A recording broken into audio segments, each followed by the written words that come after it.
Si Klaus Fuchs ay isang napakatalinong physicist pero may tinatagong mapangarib na sikreto. Habang siya ay nagtatrabaho sa Manhattan Project, palihim niyang ipinapasa sa Soviet Union ang lahat ng kaalamang meron siya tungkol sa paggawa ng atomic bomb. Dahil sa kanyang pagtataksil, nagawa ng Soviet na makabuo ng sarili nilang bomba na mas maaga kaysa sa kanilang inaasahan. Winasak ang nuclear monopoly ng Amerika at lalo pang pinainit ang arms race ng Cold War. Pero bakit nga ba ipapahamak ni Fuchs ang sarili niya para tulungan ang kalaban? Para maintindihan ito, kailangan nating balikan ang kanyang pinagmulan, ang kabataan niya sa Nazi Germany. Pero bago natin simulan yan, kung bago ka pa lamang sa aming channel, huwag mo sana kalimutan na mag-subscribe para naman lagi kang updated sa mga ganitong uri ng video. Si Klaus Fuchs ay pinanganak noong December 29, 1911 sa Rasselheim, West Germany. Ang kanyang ama na si Emil Fuchs ay isang Lutheran pastor at isang dedikadong sosyalista. Pinalaki niya ang kanyang mga anak sa isang simpleng prinsipyo: gawin ang tama kahit ano pa ang kapalit. Sumunod si Klaus sa yapak ng kanyang ama at sumali sa German Socialist Party. Subalit mas lalo pang lumakas ang mga Nazi at tuluyan siyang yumakap sa komunismo. At ginawa niya ito dahil naniniwala siya na tanging ang mga komunista lamang ang mayroong tapang na lumaban kay Hitler. Habang siya ay nag-aaral sa University of Kiel, hayagang siyang tumindig laban sa mga Nazi. At bilang ganti, pininsala siya ng mga taga-suporta ni Hitler at itinapon sa ilog. Doon siya nawala ng 3 ngipin sa harap matapos siyang ihulog sa Forde River sa Kiel. Nang nasunog ang Reichstag, ang Parliament ng Germany noong February 1933, ilang linggo matapos maging Chancellor si Hitler, ginamit ito ng mga Nazi bilang dahilan para durugin ang lahat ng kanilang mga kalaban sa politika. Tumakas ang pamilyang Fuchs patungong Berlin pero alam ni Klaus na hindi na siya ligtas sa Germany. Kaya tumakas siya papuntang England na kung saan ay pinagpatuloy niya ang pag-aaral ng physics sa University of Bristol sa ilalim ng bantog na siyentipiko na si Neville Mott. Doon din unang nakilala ni Fuchs si Rudolf Peirce, isang kilalang siyentipiko na bumibisita doon. Si Rudolf ay isang pangunahing siyentipiko ng British Nuclear Weapon Program na tinatawag na tube alloys at professor din sa University of Birmingham. Talagang na-impress si Peirce sa talino ni Fuchs, kaya naman kinuha niya ito bilang research assistant para sa isang napakahalagang proyekto matapos ang isang revolusyonaryong tuklas sa science. Noong December 1938, natuklasan ng mga German chemist na si Otto Hahn at Fritz Strassmann ang isang hindi kapanipaniwalang bagay. Binombahan nila ng neutrons ang elementong uranium at natuklasan nilang may barium sa mga piraso, isang elementong mas magaan kaysa sa uranium. At ang ibig sabihin, nahati sa dalawang nucleus ng uranium. Sa simula, talagang hindi naintindihan ng mga German ang kahalagaan ng kanilang tuklas. Ilang linggo lamang lumipas, si Leis Meitner, isang Hudyo at pisikong tumakas sa Nazi Germany, kasama ang kanyang pamangkin na si Otto Fritzsche, ang unang nakaintindi ng buong konsepto.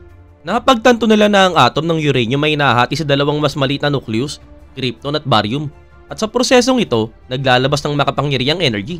Si Fritzsche ang nagbigay ng pangalang nuclear fission, isang terminong umalingaw-ngaw sa kasaysayan. Noong 1939, si Niels Bohr at Jan Wheeler naman ang nakapagpaliwanag kung bakit napaka-explosive ng reaction ito. Hindi pala ang karaniwang uranium-238 ang madaling hatiin, kundi ang bihirang uranium-235. Kapag ang U-235 ay sumipsip ng isang neutron, nagiging napaka-unstable itong U-236 na kalaunan ay pumuputok sa dalawang atom at naglalabas ng maraming neutrons. Ang mga neutron na yun ay tatama naman sa iba pang U-235, kaya nagsisimula ang chain reaction. Isang sunod-sunod na pagsabog na may kapangyarihan na hindi pa noon nakikita ng sangkatauhan. Nang kalkulahin ni Peirce at Fritzsche kung gaano karaming uranium-235 ang kailangan para makagawa ng bomba, talagang nabigla sila sa resulta. Sapat na maliit at magaan ito para ihulog sa mga eroplano. Ang kanilang memorandum ang kauna-unahang dokumento na nagpapatunay na posibleng gumawa ng atomic bomb. Dahil dito, ipinaggutos si Peirce kay Fuchs na pag-aralan kung gaano ka-effective ang paghihiwalay ng U-235 mula sa karaniwang U-238 para makagawa ng bomba. Para kay Peirce, si Fuchs ang perpektong alagad at hindi niya alam, matagal ng lihim na nakikipag-ugnayan si Fuchs sa mga Soviet. Noong April 1941, dumalo si Klaus Fuchs sa isang party sa London na inorganize ng pinuno ng German Communist Party sa Britain. Doon siya ipinakilala sa isang lalaking nagngangalang Johnson na sa katotohanan ay si Colonel Simon Kramer, isang opisyal ng Soviet intelligence na nag-ooperate mula sa embahada ng Soviet Union. Nag-uusap sila ng kaswal tungkol sa mga posibleng paggamit ng atomic energy at dito nagsimula ang lihim na ugnayan ni Fuchs sa mga ahente ng Soviet intelligence. Makalipas lamang ang isang buwan, sinamahan ng Fuchs si Rudolf Peirce sa Birmingham bilang assistant nito. Nakakuha siya ng security clearance mula sa MI5 kahit pa inamin niya na mayroon siyang kaugnayan noon sa Communist Party. Ang tanging ebidensya laban sa kanya ay galing kay Gestapo, subalit hindi ito pinaniwalaan ng British intelligence dahil iniisip nilang isa lamang itong panililang ng mga Nazi. Habang tumatagal siya sa bahay ng pamilya Peirce, nagsimula na siyang ituring na parang sariling anak ni na Rudolph at ng kanyang asawa na si Gina. Subalit habang niyayakap siya ng mag-asawa bilang bahagi ng kanilang pamilya, palihim naman niya silang niloloko. Ipinapasa niya sa mga Soviet ang mga mahalagang information tungkol sa atomic bomb project ng Britain, kabilang na ang sikat of Rich-Pierce Memorandum, ang dokumentong nagpapatunay na posible talagang gumawa ng atomic bomb. Para kay Rudolph at Gina, si Fuchs ay unang totoong pamilya na umunawa at tumaruga sa kanya. Subalit sa likod ng kanyang tahimik na anyo, nilalaso niya ang tiwala ng mga taong nagmahal sa kanya. Ayon mismo kay Professor Frank Close, isang nuclear physicist sa Oxford na personal na nakakilala kay Pierce at may akda ng aklat at Trinity, dito nag-ugat ang isa sa mga pinakamapanganib na kaso ng paniniktik sa kasaysayan. Madalas na magkita si Fuchs at Colonel Kramer sa bus. Bit-bit ni Fuchs ang mga dokumentong top secret na nakalagay sa isang sobre. At kapag oras na para bumaba, iniiwan lang niya ang sobre sa upuan at doon naman ito kinukuha ni Kramer. Pagkatapos ng bawat tagpo, inuubo ng matindi si Fuchs, isang tuyong ubo na kalaunan ay napansin ni Jenna Pearls. Para kay Jenna, ito ay senyales ng kanyang konsensya, isang ubo ng pagkakasala. Ang tunay na suliranin para sa kanya ay ang sabay-sabay niyang pagtataksil sa mga pinakamalapit niyang kaibigan. Kahit na dinadayo niya ang mga ito, pinaniniwala niya ang sarili na tumutulong sa isang kalyado. Nang salakayin ng Germany ang Soviet noong June 1941 at ipinangako ni Churchill ang buong suporta sa Moscow, inakala ni Fuchs na nagkaroon siya ng green light na tulungan ng isang kasamaang pandigma sa paglaban sa pasismo. Ang kanyang pinakamabigat na pagtataksil ay nangyari nang mapasama siya sa Manhattan Project. Pagkatapos ng pag-atake sa Pearl Harbor at pagpasok ng US sa digmaan, mabilis na namuno ang Amerika sa nuclear research dahil sa napakalaking yaman at kagamitan nila. Sa Chicago, binuo ni Enrico Fermi at ang kanyang grupo ang unang nuclear reactor sa mundo at nakamit nila ang isang self-sustaining nuclear chain reaction. Inilunsad ng land forces ng US ang Manhattan Project noong 1942 para gumawa ng atomic bomb at isinama rito ang proyektong Britanya na pinangunahan naman ng Amerikano, si General Leslie Groves. Noong 1943, pinayagan si Klaus Fuchs ng London na sumali. I was astonished to discover in the archives a letter to the head of the British delegation which showed that MI5 was certainly by now more concerned about Fuchs's, as they called it, communist proclivities. And this letter recommended that we should not inform the Americans of this. Dumating si Fuchs sa Los Alamos, New Mexico noong August 1944 upang sumama kay Pearl sa Theoretical Division. Noon ay napagtanto na ng mga siyentipiko na ang plutonium ay pwedeng gamitin bilang panggatong ng bomba at practical ito kaysa sa uranium dahil pwede itong gawin sa mga reactor. Ang itinakdang gawain niya ay ang pinakamahirap sa proyekto, ang pagdidisenyo ng plutonium implosion bomb. Kinalkula niya kung paano gamitin ang mga pampasabog para i-compress ang plutonium core at minodelo ang mga shockwave at tamang timing na kailangan para maging perpektong symmetrical ang implosion dahil kapag hindi, mabibigo ang bomba. Ibinigay niya sa mga Soviet ang halos buong blueprint ng Trinity, isang plutonium implosion bomb, kasama ang sketch na may sukat, disenyo ng initiator, specification ng tamper, uri ng mga pampasabog na ginamit, at pati na ang inaasang lakas ng pagsabog. Nang ipinaalam ni President Harry Truman kay Joseph Stalin ang tungkol sa isang bagong sandatang may pambihirang lakas ng paggawasak, talagang hindi man lang nagpakita ng paggagulat sa Stalin. Alam na ng mga Soviet kung ano ang aasahan bago pa man sumabog ang Trinity, ang unang pagsubok ng atomic bomb sa disyerto ng New Mexico noong July 16, 1945. Ang unang pagsabog ng nuclear sa kasaysayan ng mundo. Ang unang kasiyahan matapos ang tagumpay ng Trinity test ay mabilis na napalitan ng takot at pangingilabot nang makita ng mundo ang nangyari sa Hiroshima at Nagasaki ayon kay Rudolph Pierce. Walang sino man ang makakatingin sa mga ulat at larawan ng Hiroshima at Nagasaki nang walang hilakbot at walang sino man ang makakaramdam ng pagmamalaki sa pagiging bahagi nito. Pero ito ay digmaan at sa digmaan ang kamatayan, paghihirap at pagkawasak ay hindi maiiwasan. Pagkatapos ng digmaan, isang bagong kaaway ang lumitaw. Ang Soviet Union na dating kaalyado laban kay Hitler ay naging pinakamalaking banta sa mundo ng kanluran. Makalipas lamang ang ilang buwan, sinubukan ng US ang kanilang mga sandatang nuklear sa Bikini Atoll gamit ang mga lumang barkong pandigma bilang target. Ito ay isang mensahe ng Moscow ng nuclear power ng Amerika at ang alyansa na tinalo si Hitler ay naglaho at nagsimula na ang Cold War. Subalit kahit nakabalik na sa Britain, ipinagpatuloy pa rin ni Fuchs ang kalihim na pagpapasa ng information sa mga Soviet. Walang duda na ang paniniwala niyang komunista ang nagtulak sa kanya na magpatuloy. Noong tagkinit ng 1946, bumalik siya sa UK at naging pinuno ng Theoretical Physics Division sa bagong tatag na Atomic Energy Research Establishment sa Harville, sa timog ng Oxford. Dahil isinara ng US ang cooperation sa nuclear sa pamamagitan ng McMahon Act, nagpa siya ang Britain na bumuo ng sarili nitong atomic bomb. At bago pa man siya tuluyang maklear ng MI5, si Fox ay naging sentro na ng proyekto. Dito unang napansin ng iba na may kakaiba sa kanya. Ang security officer ng Harwell, si Henry Arnold ay dating tauhan ng military intelligence ay may simpleng panununtunan. Hindi ako umaasa sa clearance ng iba at gusto kong ako mismo ang bumuo ng opinion sa bawat taong nasasakupan ko. Para kay Arnold, talagang masyadong masunurin si Fox. Nang hilingin niyang ipahawak sa kanya ng mga senior staff ang susi ng kanilang safe bago umalis sa opisina, halos lahat ng siyentipiko ay tumutol, maliban kay Fox na agad na sumunod. Sa halip na makita ito bilang tanda ng tiwala, itinuring ito ni Arnold bilang babala. Ibinigay pa ni Fox kay Arnold ang isang nakasulat na listahan ng kanyang pang-araw-araw na galaw, tila ba gustong patunayan na wala siyang itinatago. Nang mag-imbestiga palalo si Arnold, nalaman pa niya nakasapi si Fox sa isang Soviet Cultural Society sa Bristol. Pagsapit ng huling bahagi ng 1946, lalong nagduda ang MI5 sa kanya. Si Joe Archer, pinuno ng section na nangangasiwa sa security vetting, ay nagsuri ng file ni Fox at nagbigay ng tahasang konklusyon. Si Fox ay posible o mas tamang sabihin malamang na isang ahenteng Ruso.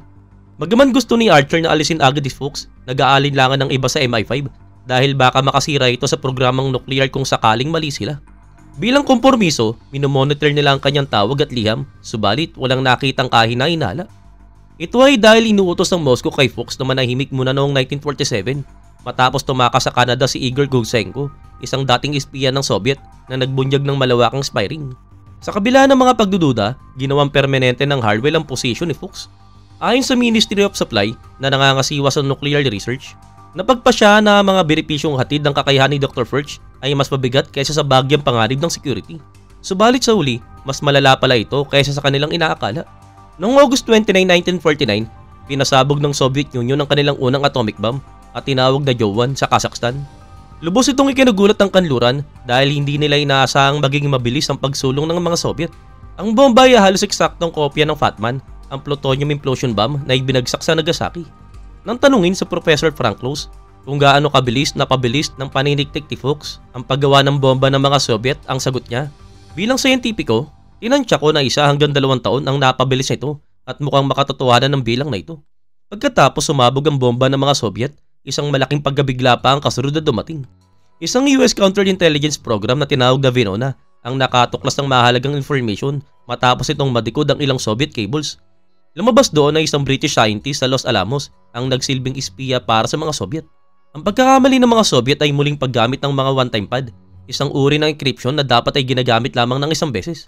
Dahil sa muling paggamit ito, lumitaw ang mga pattern na nakatulong sa isang henyo na Amerikanong lingwista na si Meredith Garner para ma-decrypt ang isang napakahalagang cable na ipinadala mula New York patungong Moscow noong 1944. Ipinapahayag ng mensaheng yun na ang espiya na may codename na Rest ay nakatapos magpasa ng 2nd bahagi ng scientific paper na tinatawag na MSN-12 na tumatalakay sa gaseous diffusion, ang proseso ng pagpapayaman ng uranium para makabuo ng atomic bomb. Binanggit din sa mensahe na natatakot si Rest na baka kailanganin niyang umalis sa Estados Unidos sa lalong madaling panahon. At tinukoy pa ang tension sa pagitan ng islander mga Briton at ng townsmen mga Amerikano tungkol sa cooperation sa atomic project. Ilang piling scientifico lamang ang bumuo ng Manhattan Project ang may alam tungkol sa prosesong ito, kaya mas madaling tukuyin kung sino ang posibleng espiya. Noong December 21, 1949, inarap ng MI5 interrogator Jim Skadron si Klaus Fuchs. Tahimik at magalang itong umupo sa harap ng investigador at sinabi ni Skadron, "Habang ikaw ay nasa New York, inaakusahan kitang nagkaroon ng ugnayan sa isang opisyal o kinatawan ng Soviet at nagbigay sa kanya ng information tungkol sa iyong trabaho." Sa sandaling ito, nanlaki ang mga mata ni Fox at bumuka ang kanyang mga panga. Isang reaksyon na nagsiwalat na alam niya nang tapos na ang kanyang pagtatago.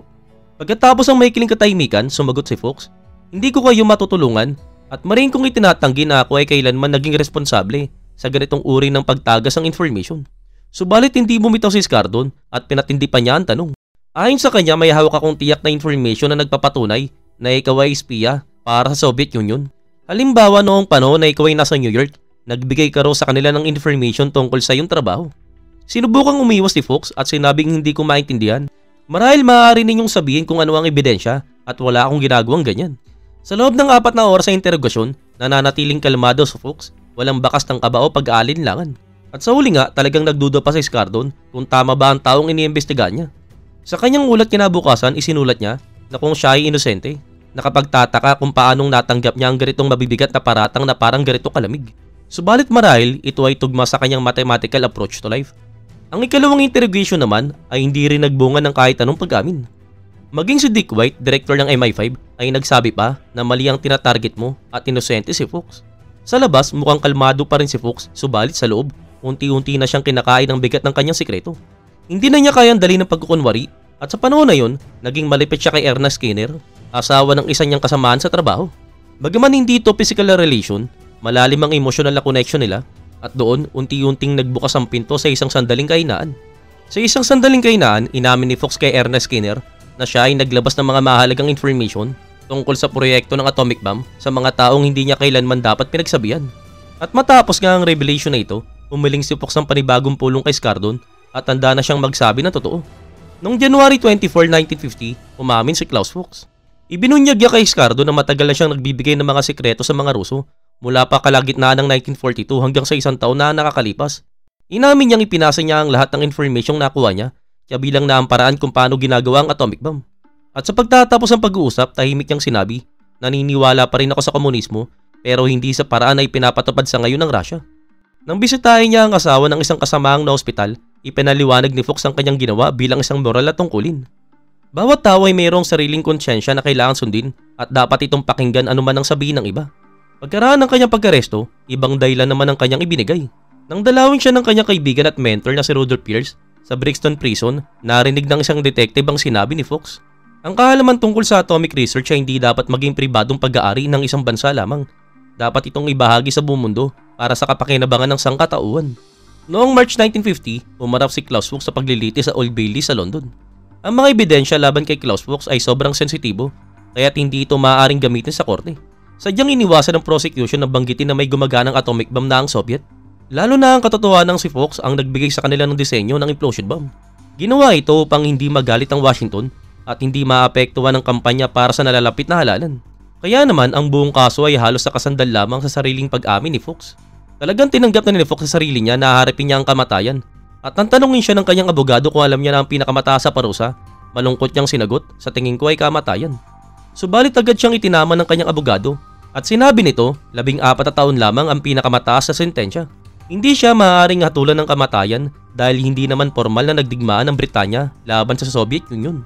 Pagkatapos ng paglilitis inamin ni Fuchs, isa yung malaking pagkagulat at kapag handa ka na sa katapusan ng buhay mo, tapos bigla nilang sasabihing mabubuhay ka pa, kailangan mong masanay muli sa ideya na ito. Ang pagkatuklas ng pagtataksil ni Fuchs ay malakas na yumanig sa Washington. Si General Leslie Groves ay agad ay sinisi sa Britanya at sa MI5 ang pagkalasot ng isang espiya. Dahil dito, nawasak ang pag-asa ng Britain na maibalik ang nuclear cooperation sa Estados Unidos. Samantala, sinasamantala ni Senator Joseph McCarthy ang pagkakataon at sa isang sikat na talumpati, sinabi niyang 205 na komunista raw ang nakapasok sa US State Department. Isang payag na nagsimula sa tinuguri ang Red Scare sa Amerika. Sa loob ng Atomic Energy Commission, iginit ni Lewis Strauss na kung meron ng atomic bomb ang mga Soviet, sigurado kung nagmamadali na rin silang gumawa ng mas makapangyarihang sandata, ang hydrogen bomb. Matagal lang sinabihan ni Fuchs ang Moscow noong 1945 na pinag-iisipan na ng mga siyentipikong Amerikano ang ganitong uri ng bomba 1,000 beses na mas malakas kaysa sa atomic bomb. Noong 1950, pinahintulutan ni Pangulong Harry Truman ang paggawa nito at pagsapit ng 1952, nasubukan na ng US ang unang hydrogen bomb at sumunod ang mga Soviet makalipas ng 3 taon. Matapos maglingkod ang 9 na taon sa kanyang 14 na sentensya, pinalaya si Klaus Fuchs noong June 1959 dahil na rin sa mabuting pag-uugali. Bago siya tuluyang makalaya, sumulat si Rudolph Pierce upang mag-alok ng tulong, maging financial man o paghahanap ng posisyon sa academy. Subalit talagang hindi na kailanman siya sumagot at hindi na rin siya nakipag-ugnayan sa mag-asawang Pierce hanggang sa katapusan ng kanyang buhay. Ayon sa mga nakasaksi, doon ko tunay na naunawaan ang bigat ng kanyang hiya. Hindi niya talaga tinatraidor ang isang bansa, sinusundan niya ang isang ideology. Pero ang pagtataksil sa tanging mga taong umiibig at nagkitiwala sa kanya, yun ang hindi niya kayang harapin. Pagkatapos ng kanyang paglaya, lumipat sa Fuchs sa East Germany na kung saan siya ay naging deputy head ng Central Institute for Nuclear Research malapit sa Dresden at kalaunan ay naging professor sa Dresden Technical University. Siya ay nagpakasal kay Gretchen Kelston, isang opisyal ng Partido Komunista. Nakakilala pa niya mula pa sila ay tumakas sa ilalim ng reme ni Hitler. Subalit hindi kailanman pinatawad ng KGB si Fuchs sa kanyang pag-amin. Para sa kanila, siya ay isang kahiyan at para naman sa kanluran, siya ay isang taksil. At sa mata ng kasaysayan, siya ang lalaking naglapit sa mundo sa bingit ng ganap na pagkalipol. Ipinapakita ng kwento ni Klaus Fuchs kung gaano kapangyarihan ang kaalaman sa science. Kaya nitong baguhin ng mundo sa kabutihan man o kasamaan.